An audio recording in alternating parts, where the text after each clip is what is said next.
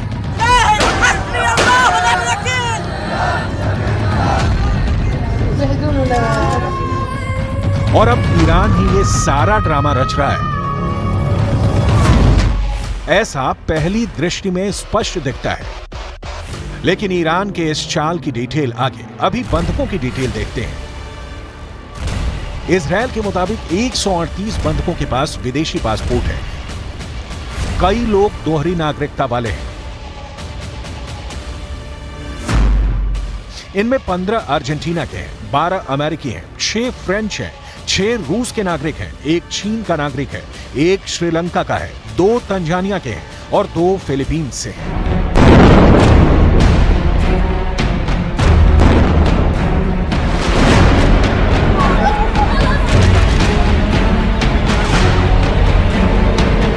Hamas ने Israel से दोहरी नागरिकता वाले 50 बंधकों को छोड़ने के बदले ईंधन सप्लाई की मांग की, लेकिन इजरायल ने इस प्रस्ताव को बिल्कुल ठुकरा दिया।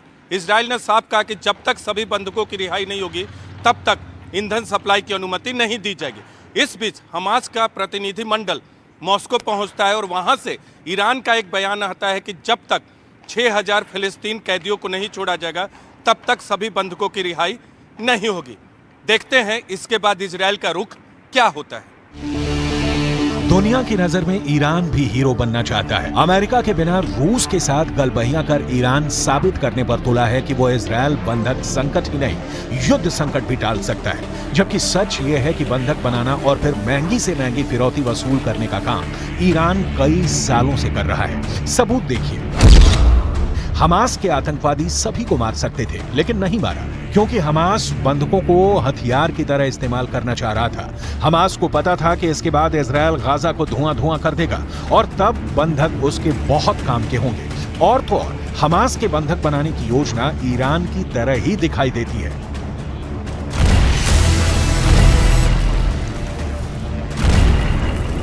ईरान बंधकों का कूटनीतिक इस्तेमाल कर आर्थिक फायदे उठाने के लिए बदनाम रहा है। साल 1979 में अमेरिकी दूतावास में धावा बोलकर 52 अमेरिकियों को बंदी बना लिया गया। ईरान ने करीब 1.25 साल तक इन्हें अपनी हिरासत में रखने के बाद अमेरिका से $8 अरब लेकर इन्हें रिहा किया। साल 2015 में ईरान ने अमेरिका के 5 नागरिकों को बंदी बना लिया और उन्हें 2023 में छोड़ा। इसके एवज में भी अमेरिका को ईरान के जब्त किए गए $6 अरब लौटाने को मजबूर होना पड़ा। मतलब 7 अक्टूबर को हमास लोगों को बंधक बनाकर गाजा पट्टी लाएगा। इसकी स्क्रिप्ट ईरान ने ही लिखी थी और अब सामने आकर बंधकों के नाम पर बार्गेनिंग कर रहा है। एक तरफ ईरान के मिलिट्री लीडर खुलेआम ऐलान कर रहे हैं कि इजरायल गाजा में घुसकर देखे तबाह हो जाएगा। ईरान के इस्लामिक रेवोल्यूशनरी गार्ड्स कॉर्प्स के commander in chief general Hossain सलामी को सुनिए। इजरायल बमबारी के अलावा कुछ नहीं कर सकता। अगर वो जमीन पर आएंगे तो उन्हें निगल लिया जाएगा। गाजा का ड्रैगन उन्हें खा जाएगा। अगर वो गाजा में कदम रखेंगे तो उन्हें वहीं दफनाया जाएगा। इसीलिए उनके पास कोई रास्ता नहीं है। उन्हें लगता है कि वो अपराध करके हार की भरपाई कर सकते।